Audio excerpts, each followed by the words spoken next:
إذا زلزلت الأرض زلزالها وأخرجت الأرض أثقالها وقال الإنسان ما لها يومئذ تحدث أخبارها بأن ربك أوحى. വാഹന പരിശോധനയ്ക്കിടെ ലൈസൻസ് കാണിക്കാൻ ആവശ്യപ്പെട്ട SIക്ക് നേരെ ബൈക്ക് യാത്രക്കാരൻ ശപിച്ചു തുപ്പി.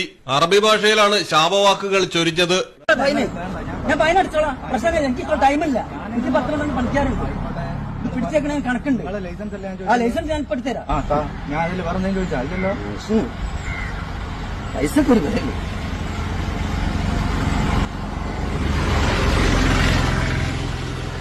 പൈസ ഉണ്ടാക്കാൻ ലൈസൻസ് ഞാൻ എടുത്തുതരാം, ഇപ്പൊ എടുത്തുതരാം. ഞാൻ ഇത് ഓവർ പ്രഷർ ഇരിക്കുന്നു, എനിക്ക് കുറച്ച് ടൈം വേണം.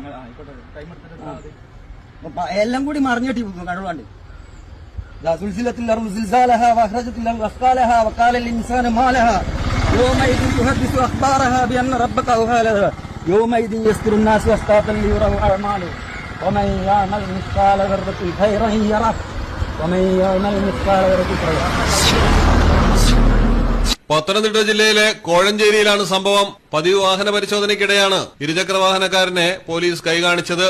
തുടർന്നാണ് ലൈസൻസ് ആവശ്യപ്പെട്ടതും വാഹനയുടമ തനിക്ക് പ്രഷർ കൂടുമെന്ന് പറഞ്ഞ് ശാപവും തുപ്പൽ പരിപാടിയും നടത്തിയത്. إذا زلزلت الأرض زلزالها وأخرجت الأرض أثقالها وقال الإنسان ما لها يومئذ تحدث أخبارها بأن ربك أوحى لها.